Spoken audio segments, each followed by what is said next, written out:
Yo, what the fuck? I got all of fucking Cypress Hill in this bitch. That's what I'm talking about. So obviously you guys are from the LA area. The name Cypress Hill, you probably got this question a whole lot of times. People Google you guys like, where are they from? Oh, they're from Southgate. What does the Cypress Hill part have to do with it? Explain how you guys got the name Cypress Hill.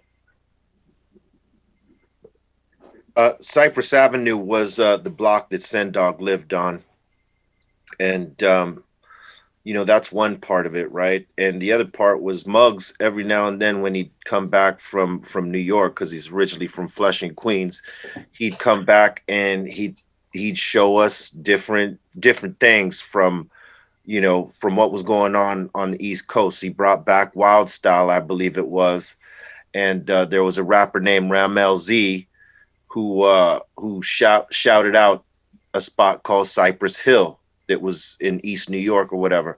And as we were thinking about our names, because we had a different name before Cypress Hill, it was either going to be Cypress Avenue or Cypress Hill based off of, what we heard him say in that song. And we chose up on Cypress Hill due to Ramel Z, so it was a combination of being from Cypress Avenue and just adding the hill. And I think that, that's another reason why a lot of people thought we were from the East Coast initially, because of our, videos with Killer Man and Hand on the Pump, as well as, being called Cypress Hill. Thank you for finally clearing that up for me. And I did know there was a Cypress Ave in Southgate, and I figured that had something to do with it. But so when you guys are hanging, what kind of beer are you drinking?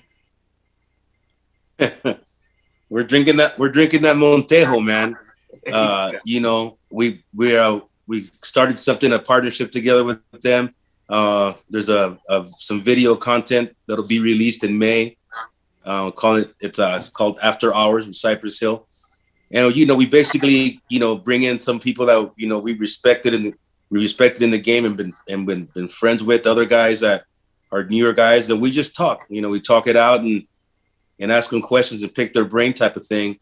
And it was really cool because we had Estevan in there, and I know Estevan's life more or less.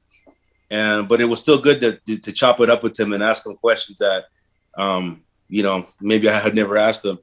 And the whole thing with Montejo is that, we're very excited to, partner up with them. I know the beer company is too. And I think people are going to get a really good feel of this After Hours when it comes out and they check it out. It's kind of very, very relaxed, but at the same time, very, very Cypress Hilly, very Cypress Hill-ish. You guys also had Swae Lee on After Hours. How was that? Like how was how did that whole interview, if you will, go down? Like because it was easy. Because obviously, what we have in common is that we achieved the level of success, grinded it out from day one and turned it into something that neither of us expected, so on that common ground as an artist, it allowed us to have that conversation with him. Obviously our success came way earlier than his, but it's pretty much the same thing. And just chopping that conversation up, how he felt about like where he thought he would be, where it would go, and just trying to have it be a easy conversation between artists rather than, what you normally get when an artist gets interviewed by a journalist or someone who actually does that, right?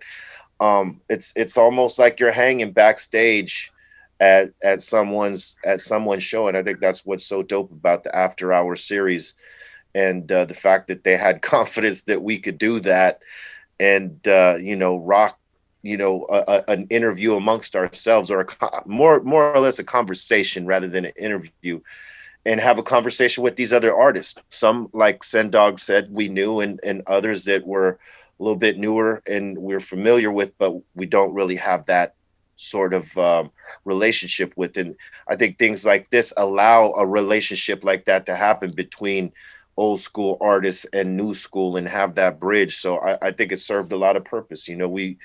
We were able to talk to them about their grind, and then also show, two different generations of hip hop coming together, speaking on, you know, the successes that we've had. So it was a great session, and the fact that we were able to do that, it's awesome. So we're excited for people to see that. I want to see a Muggs. I want to see a Muggs beat on some Swae Lee shit. Oh yeah, that would going be down, great. baby. You know what I'm saying? Yeah. Telling you. And on that note, what's going on with the production, bro? Like, who is there any? Obviously, you're working with the guys, but any new stuff in the works, man? With some other artists, what's going on? Oh yeah. I just dropped a record with Rome Streets, Flea Lord. We got a Mayhem Loren album coming next, and Crime Apple and Hologram. So I stay busy, man. I don't like to stop, man. I like to keep that muscle exercise. Once I stop, sometimes it's hard to get back to it. You know what I mean? Bro, that happened to me during COVID. I this is my little cave right here. I carved out a room in the basement of my house. Kind of made an extra room. It was all dirt underneath the house, so I made the studio. And I had a lot of downtime building the studio. And when I finally got all the wires and shit hooked back, I'm like, fuck. So I feel you on that. When you guys talk a little bit about Chica, because I know you guys had Chica on After Hours. What tell me a little bit about Chica, because I'm not that familiar, and I need to be up. You know what I'm saying? I want to be up on every new artist that comes out. You know, she's really dope. But you know what is really dope about her, not only as just being a dope rapper, is that, you know, she owns who she is and owns herself and embraces that, and, you know, celebrates it. And, you know, she's trying to break some ceilings. And I respect that, man, you know, because so many artists come in and the grind is so heavy that they conform or feel like they have to conform to what everyone else is doing instead of being themselves. And she is 1000% herself and doing it dope, you know, and she's really candid and, you know, open. And you know how it is, Fel. You get some of these artists come in and they don't want to open up. They don't want to tell you nothing. Hey, so how do you feel about everything going on? Good. You know, oh, bro, I can tell you fucking stories, bro. Matter of fact, if I may, I got one story back in the day that I was so fucking frustrated.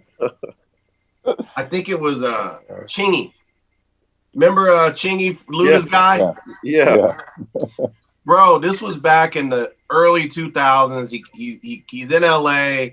Luda hits me. He's like, "Yo, I got this new artist. I want to bring him to the station." And I was already familiar with him. I'm like, "Yeah, come on." Chingy comes up there. Luda's not with him. He brings him up there. And this guy, everything I asked him was exactly that. Yes. Yeah. That Maybe. is tough. No. And I got so fucking mad, you know, and I'm pretty, you know, even tempered. Everybody's told me over the years, you need to smoke, bro. Hey, I'm a one hitter quitter, by the way. I feel you, man. It's tough peeling out an interview from folks that really ain't familiar with articulating what their music or what their vibe or movement is about. And that's tough. There's no school for it. You kind of got to learn it as you go along and sort of embrace it, or you do that type of shit, you know? Bro, I fucking hit Luda and I'm like, never in life. Never in life. Oh man, that happened to me in the smoke box a couple times, and it wasn't just because they were high. You know what I'm saying? See, I'd almost be all right with that. And by the way, the guy was like, because I gave it to him. Pause. I was like, "Yo, come on, fam." Like, we stopped the interview. I'm like, what the fuck are you doing? Yeah. I'm like, you know, he had all his guys around him and shit too. It was funny. I was like, "Yo, man, I just got off a plane," and one of the dudes spoke up. "Man, we've been grinding." I'm like, "Motherfucker, I have too, and I'm fucking here." Yeah. The fuck. Yo, I love you guys. We gotta do a Dr. Green Thumb thing. I'll be the only guest there that's not smoking. come on, I'm ready for you. Bro, but I want to be on there when all of you guys are there together because I got a shit. You guys need to listen. You guys need to let me interview you guys on Dr. Green Thumb, and we'll have the beer. We'll have the Montejo beer up there. I'll get my drink on. We can arrange this. Yeah, I'm down for that. This Tell can be Make that happen. Me and C- haven't talked in like 5 years. Oh So, man, hey, we'll set the date. We'll make it happen. yo, I love you guys, man. Much love. Yeah, Love, brother. Love y'all. Thank you, brother. Yeah, man. Peace. Peace.